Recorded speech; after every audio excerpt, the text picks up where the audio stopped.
Welcome to speedearning.com।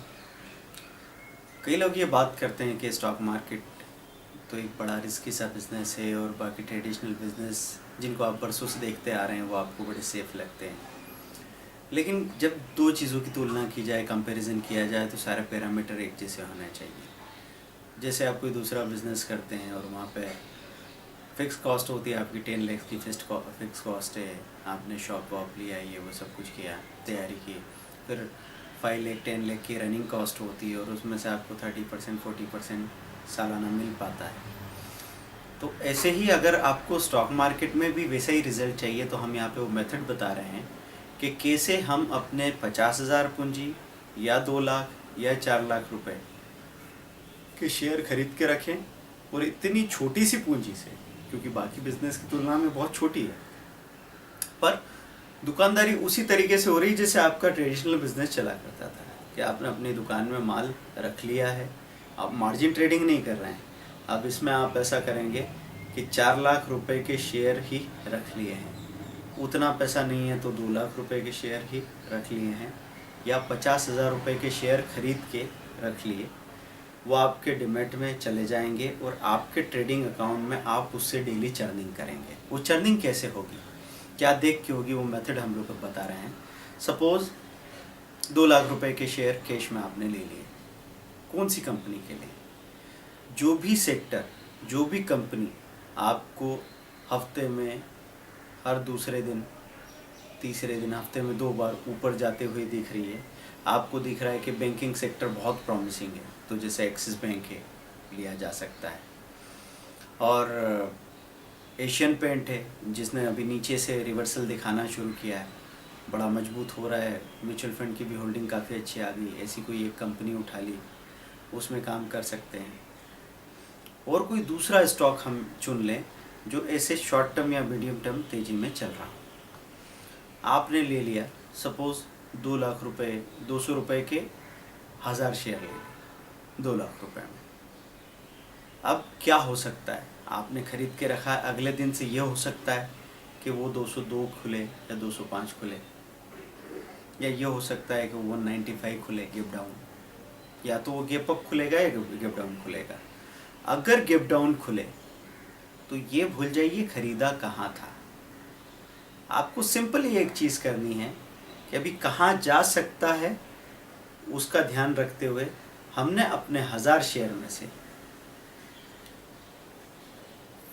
500 shares cell किए या 300 share cell किए, डिपेंड करेगा मंदी कैसी है। तो 300 शेयर बेचे तत्काल, थोड़ा और ऊपर रिकवरी आई 200 वहाँ बेचे, स्टॉप लॉस लगा दिया दोनों में, ½ % का या 1% का। जैसे ही गिरावट आई आपको आधा से 1% मिलने लगा, आधी क्वांटिटी बुक की, स्टॉप लॉस को ट्रेल कर दिया, और आपको जहाँ पे 2-2.5% मिलने लगा आपने बाकी क्वांटिटी को बुक कर लिया। एक छोटा सा टुकड़ा तो आखिर तक छोड़ सकते हैं क्योंकि गिरावट तो बहुत बड़ी बड़ी हो सकती है, तो 1000 में से 100 शेयर तो ऐसे छोड़ सकते हैं कि 2 रुपये का स्टॉप लॉस लगा के छोड़ दिया शाम तक के लिए। शाम को बहुत बड़ी गिरावट आ गई 6-7% की, तो जितना हमको 500 शेयर में मिला है उतना ही उन 100 शेयर में मिल जाएगा, तो आपका जो यील्ड है ये बढ़ जाएगा। तो एवरेज हम सिर्फ इतना चाह रहे हैं कि ½ % रोज का हमको अगर निकल आता है तो साल में 125% शेयर्स को अपने पास रखते हुए ही हम कमा रहे हैं। अब सवाल ये है कि शेयर्स को पास रखने की ज़रूरत क्यों? इसलिए क्योंकि बाज़ार में इन दिनों जब तेज़ी का सेंटिमेंट है तो इंट्राडे ट्रेडर को कुछ खास मिल नहीं पा रहा। बाज़ार जब भी अच्छा होता है तो वो 60 पॉइंट निफ्टी ऊपर खुलती है, 200 पॉइंट सेंसेक्स ऊपर खुलता है। जैसे सेंसेक्स ऊपर खुला वो कोई भी स्टॉक 5% ऊपर खुल गया।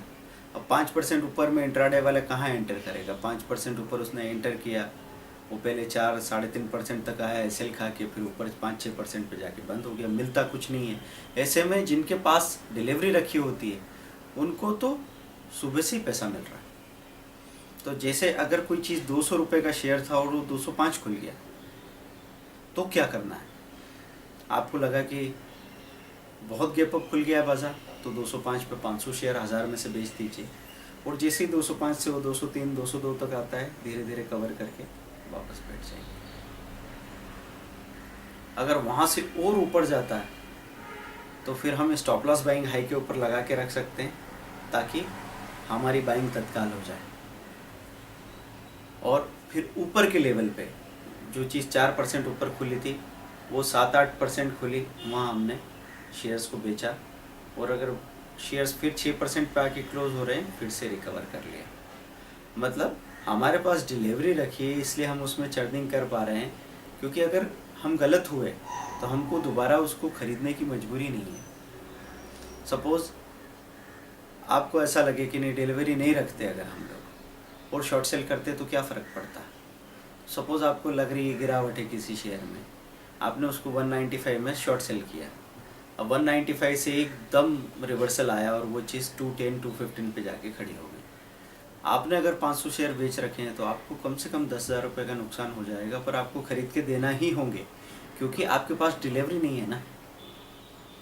जब डिलीवरी आपके पास थी तो आपने अगर उसको बेच दिया है, लॉस हो भी रहा है तो लॉस बुक करने की ज़रूरत नहीं है, पैसा आपके हाथ में आ गया, आपको और प्रॉफिट हो सकता था आधे शेयर में, वो तो नहीं हुआ, लेकिन जो 500 शेयर बाकी रखे हुए हैं उसकी खुशी भी है आपको कि वो 210-215 जा रहा है तो बाकी शेयर तो हमारे बढ़ ही रहे हैं, तो कुल मिला के हमारा कैपिटल तो प्लस में ही है। दूसरा, ये शेयर अगर आज छूट गए हैं, हमने शॉर्ट सेल किया, हमको लगा था नीचे आएगा, नीचे नहीं आया, ऊपर चला गया, डिलीवरी छोड़ दो, पैसा हाथ में है तो आप राजा हैं।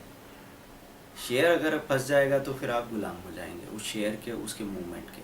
पैसा हाथ में है तो ये नहीं इसका भाई मिलेगा, उसको हम तब तक के लिए 2 दिन के लिए 4 दिन के लिए इस्तेमाल कर लेंगे उस पैसे को किसी बढ़ते हुए शेयर में, और जब ये नीचे मिलेगा फिर से हम इसमें री एंटर कर जाएंगे। तो एक बड़ा ही कूल एंड काम तरीका है जिससे आप दिन का आधा से 1% मेंटेन कर सकते हैं। अगर आधा % कर पा रहे हैं तो साल का 125%, 1% कर पा रहे हैं तो साल का 200%, 250% मेंटेन कर पाएंगे। और मज़ा तब आएगा जब निफ्टी और सेंसेक्स जैसे अभी आप देख रहे हैं 29,000 हो गया, फिर 30 से फिर आप देखेंगे जितनी तेज़ी आएगी 5-5 दिन 10-10 दिन के अंदर 1000-1000 पॉइंट मार्केट बढ़ता रहेगा।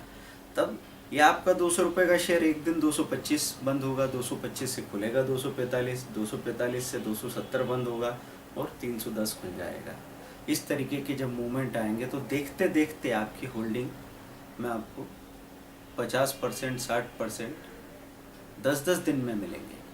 तो आप पूरी तरह सेफ्टी से काम करते हैं। आपकी किसी शेयर पे बने रहने की वजह से, किसी एक शेयर को बार बार ऑब्जर्व करने की वजह से एक जैसा दिमाग हो जाता है, अलग ही तरह का कंट्रोल आ जाता है। उस कंट्रोल में आप बहुत सेफ काम कर पाते हैं, कोई डिस्टर्बेंस नहीं रहता है, ऑब्जर्वेशन बहुत गहरा हो जाता है, उसके बिहेवियर की पकड़ बहुत तगड़ी हो जाती है। तो ये एक फ़ायदा है। नुकसान रिस्क एक बात का है कि अगर आपने चुनाव गलत कर लिया तो फिर तकलीफ़ में आप पड़ सकते हैं, क्योंकि आपने डिलीवरी उठा रखी है अगर कैश में सिर्फ। दूसरा एक तरीका मैं बताने जा रहा हूँ, उसका भी हल है कि 4 लाख रुपए अगर आपके पास है तो जनरली अभी हम देखते हैं कि 3-4 लाख के ऊपर के आसपास फ्यूचर की कीमत हो रही है आजकल। तो 2.5 से 3 लाख के हमने कैश में शेयर खरीद लिए और एक फ्यूचर साथ में शॉर्ट कर दिया, और उसके साथ में कॉल या पुट हेजिंग के लिए ऐसे टोटल 4 लाख रुपए आपके पास हैं। 2.5 लाख कैश में, 80-90 हज़ार रुपये फ्यूचर की मार्जिन के लिए और 25-30 हज़ार रुपये कॉल पुट के लिए। ऐसे 4 लाख रुपए को आप अच्छे से इस्तेमाल कर सकते हैं। तो उसमें ये चांसेस बन सकते हैं ओवरनाइट अगर कोई हादसा है तो उसको भी संभाला जा सकता है। कैश में जो मैंने शेयर खरीद रखे थे उसके अगेंस्ट में फ्यूचर को शॉर्ट करके चला गया या कॉल शॉर्ट करके चला गया। मुझे अगर फ्यूचर पूरा हेजिंग करना है, फुल हेजिंग, तो 1000 कैश में शेयर है, 1000 ही आपने फ्यूचर में शॉर्ट कर दिए। अगर पार्शियल हेजिंग करनी है तो आपने 1000 की क्वांटिटी उधर कैश में खरीद रखी, इधर कोई कॉल शॉर्ट करके रखा हुआ है। तो अगर उधर कैश में कोई बड़ी गिरावट आती है तो पार्शियल हेजिंग यहाँ पे 50-60% की है, 1 लाख का नुकसान दिखे तो 50-60 हज़ार रुपये की रिकवरी भी यहाँ पे हो रही है। तो आपको किसी तरह का झटका नहीं लगता। उस तरीके से चर्निंग करते हुए आपको 15 दिन 1 महीने के अंदर अगर ये नज़र आता है कि 1 महीने में मैं 7-8% मेंटेन कर पाया, चाहे जितनी परेशानियाँ आ गई, तो फिर चीज़ें सही हैं। और इसको 1 या 2 दिन में या 3 दिन में कैलकुलेट मत कीजिएगा, नहीं तो गलती हो जाएगी आपने, क्योंकि चीज़ें नीचे जा रही है। तब आपने उसमें से 2% निकाला, वो चीज़ तो 6-7% गिर चुकी थी, तो आपने कहा अभी तो नीचे ही पड़ा है। तो ये पूरा साइकिल कंप्लीट होने दीजिए। आपने 2% निकाले, अगले दिन भी आपने 1% निकाला, फिर आपने 2% निकाला और वो घूम फिर के भाव पे आ गया। मतलब 200 की जो चीज़ 170 गई थी, अब जब तक वो 170 खड़ी है और आप कैलकुलेट कर रहे हैं, आप फ़ायदे में नहीं हैं। लेकिन वो 170 से रिकवर करके इधर आप चर्निंग कर करके उसको 190 बना चुके हैं, और वो रिकवर करके 193 आके जब खड़ा होता है, तब आपको पूरा पता लगता है कि मेरा रेगुलर 1% निकालना कितना काम का हो सकता है। तो ये तरीके को अप्लाई करेंगे, इस तरीके से आप पूरी तरह सेफ रहते हुए काम कर सकते हैं। और सुबह 9:18 से 9:30 और शाम को 3:20 से 3:30 भी काफ़ी हो सकता है आपके लिए। बीच में अगर 154 वाला टाइम सेगमेंट यूज़ कर लिया तो अच्छी बात है, नहीं तो सुबह का 10 मिनट और शाम का 10 मिनट भी काफ़ी होता है इस चीज़ का सही इस्तेमाल करने को। Bye, thank you.